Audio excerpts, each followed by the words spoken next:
அன்புள்ள இந்த முப்பெரு விழா நிகழ்ச்சியில கலந்து கொண்டு சிறப்பித்துக் கொண்டிருக்கக்கூடிய கியூபா குடியரசுடைய இந்திய தூதர் திரு யுவான் கார்லோஸ் அவர்களே, மார்க்சிஸ்ட் கம்யூனிஸ்ட் கட்சியுடைய அகில இந்திய பொதுச் செயலாளர் அருமை தோழர் பேபி அவர்களே, அரசியல் தலைமை குழு உறுப்பினர் அன்புக்குரிய திரு கே பாலகிருஷ்ணன் அவர்களே, மரியாதைக்குரிய தோழர் வாசுகி அவர்களே, மாநில பொதுச் செயலாளர் அன்புக்குரிய தோழர் சண்முகம் அவர்களே, இந்திய கம்யூனிஸ்ட் கட்சியுடைய மாநில பொதுச் செயலாளர் அருமை தோழர் முத்துரசன் அவர்களே, மாண்புமிகு அமைச்சர் சேகர்பாபு அவர்களே, இந்து குழுமத்தினுடைய இயக்குனர் மதிப்பிற்குரிய திரு நாடாளுமன்ற முன்னாள் உறுப்பினர் திரு டி கே ரங்கராஜன் அவர்களே, கியூபா ஒருமைப்பாட்டு குழு மாநில பொதுச் செயலாளர் திரு ஆறுமுகனினார் அவர்களே,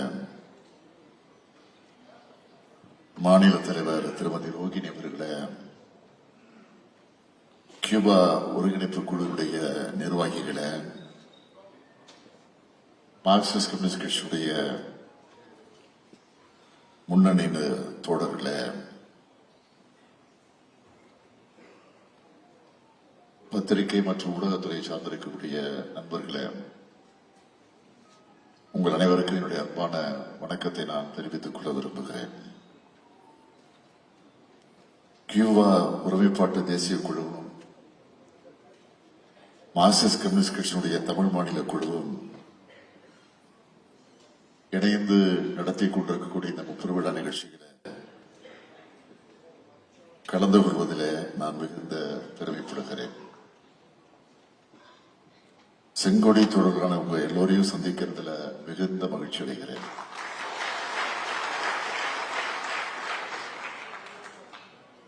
சோசலிச கியூபாவை காப்போம், ஏகாதிபத்திய சதிகளை முறியடிப்போம், பிடல் காஸ்ட்ரோ நூற்றாண்டை கொண்டாடுவோம்னு 3 முக்கியமான நோக்கங்களை கொண்டு இந்த முப்பெரு விழா நிகழ்ச்சியை தோழர் சண்முகம் அவர்கள் ஒருங்கிணைத்திருக்கிறார். இந்த நிகழ்ச்சியில நீங்கள் கலந்து கொள்ள வேண்டும் என்று தோழர் மார்க்சிஸ்ட் கம்யூனிஸ்ட் கட்சியுடைய பொறுப்பாளர்களும் அண்ணா அறிவாலயத்தில் என்னை சந்திச்சு கேட்டப்போ நான் உடனடியாக மனப்பூர்வமாக ஒப்புக்கொண்டேன். எண்ணில் பாதியான செங்கொடி தோழர் அழைச்சி நான் வராமல் இருந்ததில்லை, இருக்கவும் மாட்டேன். அண்மையில் எனக்கு ஒரு சிறு உடல்நலக்குறைவு ஏற்பட்டு மருத்துவமனையில் அனுமதிக்கப்பட்டது உங்களுக்கு எல்லாம் தெரியும். மருத்துவமனையில் அனுமதிக்கப்பட்ட அன்றுதான் தோழர்கள் என்னை சந்திச்சு இந்த நிகழ்ச்சிக்கு அழைப்பு கொடுக்க வந்தாங்க. அதுக்கு சில மணி நேரங்களுக்கு முன்னாடி தான் லேசான தலை சுற்றல் இருந்துச்சு எனக்கு. இருந்தாலும் மருத்துவமனைக்கு போறதுக்கு முன்னாடி தோழர்களை எல்லாம் அறிவாலயம் வர சொல்லிட்டோம். அவர்களை சந்திச்சுட்டு போகலாம்னு அறிவாலயத்துக்கு வந்து செஞ்சுட்டு தான் நான் மருத்துவமனைக்கு போனேன். இதை ஏன் நான் குறிப்பிட்டு சொல்றேன்னா, நமக்குள் இருக்க தோழமை என்பது தேர்தலுக்கான நட்பல்ல, அரசியல் விஷயங்களை பார்ப்பதற்கல்ல. நமக்குள் இருப்பது கொள்கை நட்பு, கோட்பாடு நட்பு, லட்சிய நட்பு. இதுதான் பலருக்கு கண்ணை உறுத்துது. அதிலே மாண்புமிகு எதிர்க்கட்சி தலைவர் திரு பழனிசாமி அவர்களுக்கு அண்மையில கம்யூனிஸ்டுக்கு மேல பாசம் பூத்துக்கிட்டு வருது. இப்போ நாட்டில் யார் யார் எதை பேசுறது இல்லை, கண்டவெல்லாம் பேச ஆரம்பிச்சுட்டாங்க. அடிமைத்தனத்தை பற்றி பழனிசாமி அவர்கள் பேசலாமா? அவருக்கு நான் சொல்லிக் கொடுவதெல்லாம் இங்க யாருக்கும் யாரும் அடிமை இல்லை. மாண்புமிகு பழனிசாமி அவர்களே, நீங்க செய்தித்தாள் படிக்கிறீங்களான்னு எல்லாருக்கும் டவுட் இருக்கு. இப்போ இருந்தாலும் நிச்சயமா தீக்கதிர் படிக்கிற பழக்கம் உங்களுக்கு இருக்காது.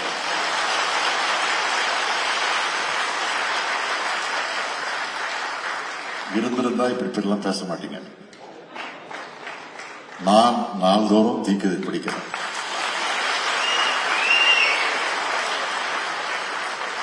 கலைஞர் எனக்கு கற்றுக் கொடுத்திருக்கிறதில்ல. நம்ம தோழர்கள் டிவி டிபேட்ல என்ன பேசுறாங்கன்னு நேரம் கிடைக்கிறப்பெல்லாம், வாய்ப்பு கிடைக்கிறப்பெல்லாம் பார்க்கிறேன். தோழர் சண்முகம் அவர்கள், தோழர் பாலகிருஷ்ணன் அவர்கள், தோழர் ராமகிருஷ்ணன் அவர்கள், தோழர் கனகராஜ் அவர்கள் எல்லாருடைய பேச்சுக்களையும் விவாதங்களையும் எழுத்துக்களையும் நான் பார்க்கிறேன். அவங்க சுட்டி காட்டுறதுல உடன்பாடானது எது என்பதை எடுத்துக்கிட்டு நடவடிக்கை எடுக்கிறேன். கூட்டணி இருக்குன்னு அவங்க சுட்டி காட்டாமலும் இல்ல, அவங்க சுட்டி காட்டுறாங்களான்னு நான் புறக்கணிச்சதும் இல்லை.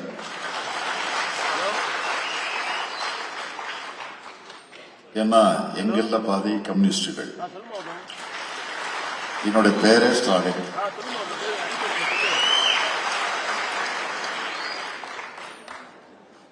நட்பு சுட்டலது உள்நோக்கத்தோடு பரப்பப்படும் அவதூறு எது எங்களுக்கு பிரிச்சு பார்க்க தெரியும். கொள்கை தெரிவும் நட்பின் புரிதலும் கொண்டவர்கள் நாங்கள் என்பதன் அடையாளம் தான் இந்த மேடை. கியூபாவில புரட்சியை நடத்தி ஆட்சியை நடத்திய மாபெரும் தலைவரான பிடல் காஸ்ட்ரோ அவர்களுடைய நூற்றாண்ட நாம கொண்டாடிட்டு இருக்கிறோம். இதே மாதிரி 2006 கியூபா நாட்டினுடைய பெருமையை போற்றக்கூடிய விழா ஒண்ணு சென்னையில இருந்துச்சு. அதுதான் இங்க குறிப்பிட்டு சொன்னாங்க. அந்த மாநாட்டில் கலந்துகிட்ட தலைவர் கலைஞர் அவர்கள்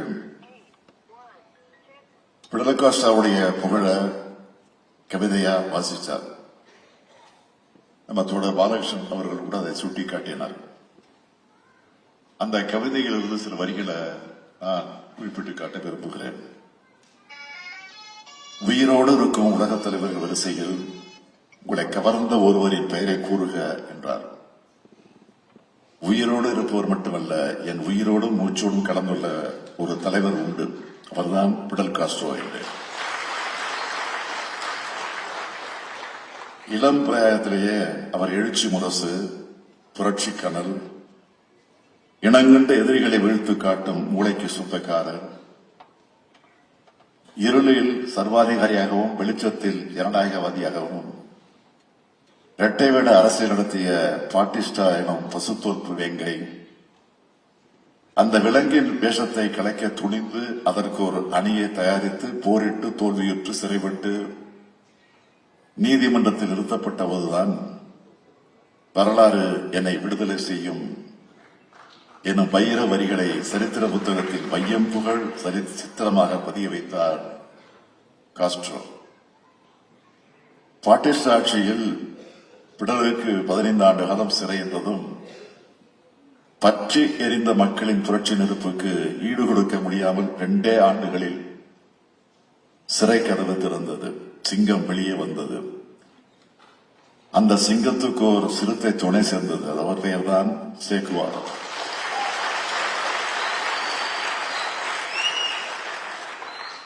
கியூபா சின்னஞ்சிறிய நாடு. ஆயிரக்கணக்கான தீவுகளை கொண்ட அழகிய தேன்கூடு. தேன்கூடு என்று ஏன் சொல்லுகிறேன் தெரியுமா?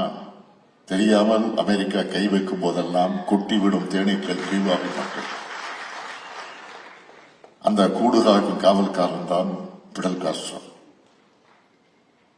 நல்வாழ்வு சட்டங்கள் பலவும், மக்கள் நலம் பெருக்கக்கூடிய சாதனைகள் பலவும், இல்வாழையும் துறந்த லட்சியத்துக்காக வாழ்ந்திடும் காஸ்ட்ரோவின் புகழ்மிகு வரலாற்றின் பொன்னேடுகளாய் புதிய புதிய பக்கங்களாய் புரண்டு கொண்டே இருக்கின்றன. வெள்ளி விழா ஐநா சபைக்கு நடந்தபோது பல நாடுகளின் தலைவர்களுக்கு மத்தியில 32 வயது நிரம்பிய சிவப்பு நட்சத்திரமாய் முதுபெரும் தலைவர்களால் பாராட்ட பெற்றவர் பிடல் காஸ்ட்ரோ.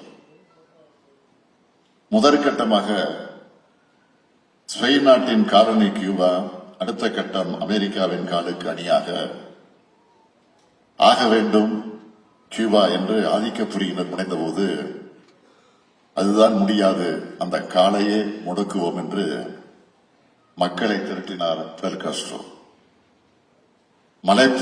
மலைப்புற்ற ஏகாதிபத்தியவாதிகள் பின்னங்கால் பிடரையால் இடிபட ஓடினர் என்றால் அது பிடல் காஸ்ட்ரோவின் உறுதிக்கும் அவரை பின்பற்றும் மக்களின் மகத்தான சக்திக்கும் பின்பலமாய் மார்க்சின் தத்துவம் இருப்பதற்கு அடையாளம்.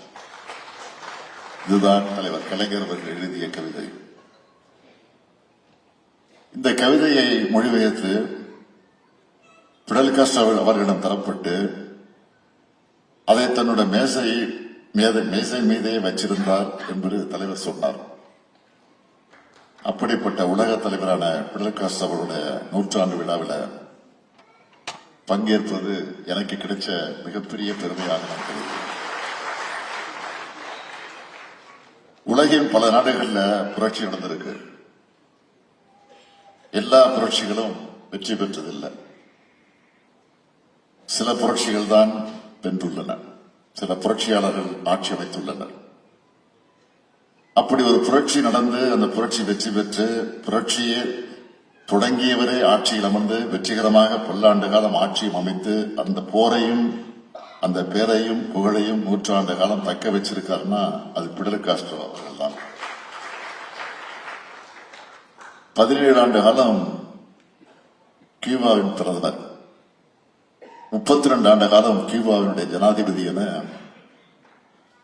அமெரிக்க நாடு விதித்த பொருளாதார தடைகளையும் வென்று கியூபா நாட்டை பலத்து காட்டினார் பிடல் காஸ்ட்ரோ. என்னை நீங்கள் கைது செய்யலாம், அது எனக்கு பொருட்டல்ல, வரலாறு என்னை விடுதலை செய்யும்னு நீதிமன்றத்தில் சொன்ன பிடல் காஸ்ட்ரோ அவர்களை வரலாறு விடுதலை மட்டும் செய்யல, உலகையே கொண்டாட வச்சிருக்கு. பிடல் காஸ்ட்ரோவும் சேக்குவாரும் உலகில் அனைத்து புரட்சியாளர்களுக்கு வழிகாட்டியா நம்பிக்கை நட்சத்திரமா திகழ்கிறாங்க. மார்க்சும் ஏங்கல்ஸும் இருந்தது அறிவு நட்பு, பிடலுக்கும் சேக்குவாருக்கும் இருந்தது புரட்சி நட்பு. ஒரே கொள்கையை தாங்கிய இரு போராளிகள் அவர்கள். உலகின் பல கொள்கைவாதிகளுக்கும் புரட்சியாளர்களுக்கும் இன்றும் அவங்க வழிகாட்டியாக இருக்காங்க. பிடல் காஸ்ட்ரோவின் வரலாறும் முழக்கங்களும் இப்ப உலகம் முழுக்க தேவையா இருக்கு. இந்த கூட்டத்தில் சோசலிச கியூபாவை காப்போம், ஏகாதிபத்திய சதிகளை முறியடிப்போம் முழக்கமா முன் வச்சிருக்கீங்க. உலகம் முழுக்க நடைபெறும் ஏகாதிபத்திய சதிகளை முறியடிக்க வேண்டிய நெருக்கடி இப்போ இருக்கு. ஏகாதிபத்திய சதிகளை என்பது ஏதோ போர் தொடுப்பதால் மட்டும் ஏற்படுவதல்ல. இந்தியாவுக்கு 50 விழுக்காடு வரிய அமெரிக்கா பிறப்பித்துள்ளதும் இதே போன்ற செய்திதான். இதை ஒன்றியத்தை ஆளும் பாஜக அரசு கடுமையா எதிர்த்தாகும். இது குறித்து வெளிப்படையான பதில ஒன்றிய பாஜக அரசும் பிரதமர் மோடி அவர்களும் பதிவு செஞ்சாகும். இந்தியாவுக்கும் அமெரிக்காவுக்கும் 5 சுற்று வர்த்தக பேச்சுவார்த்தைகள் நடந்து 6வது சுற்று பேச்சுவார்த்தைக்கு நாள் குறிப்பிடப்பட்ட நிலையில எதுக்கு அமெரிக்க அதிபர் டிரம்ப் அவர்கள் தன்னிச்சையா வரியை உயர்த்தி அறிவிக்கணும், இந்தியா பாகிஸ்தான் போற நான் தான் நிறுத்தினு ட்ரம்ப் திரும்ப திரும்ப சொல்லிட்டு இருக்கிறார். அது தொடர்பா இந்திய நாடாளுமன்றத்தோட இரு அவைகளிலும் எதிர்க்கட்சிகள் கேள்வி கேட்டா பிரதமர் மோடி பதிலே சொல்லல. இது அவருடைய பலவீனத்தினுடைய அடையாளம். ஆனா கியூபாவின் அதிபராக இருந்த பிடல் காஸ்ட்ரோ பலத்தின் அடையாளமாக இருந்தார். அந்த நாட்டின் பாதுகாப்பு அரணாக இருந்தார். அந்த நாட்டு மக்களுக்கு காவல் அரணாக இருந்தார். அதனால உலகத் தலைவரின் அடையாளமாக இருக்கிறார். பிடல் காஸ்ட்ரோ அவர்களின் 100ஆண்டு விழாவில் அவர் புகழ் வாழ்க வாழ்க வாழ்க என்று வாழ்த்தி ஏகாதிபத்திய சதி செயல்களை எதிர்கொள்ள நாம் அனைவரும் ஒற்றுமையுடன் இதே தோழமையுடன் என்னாலும் இருப்போம் என்று கூறி விடைபெறுகிறேன். நன்றி.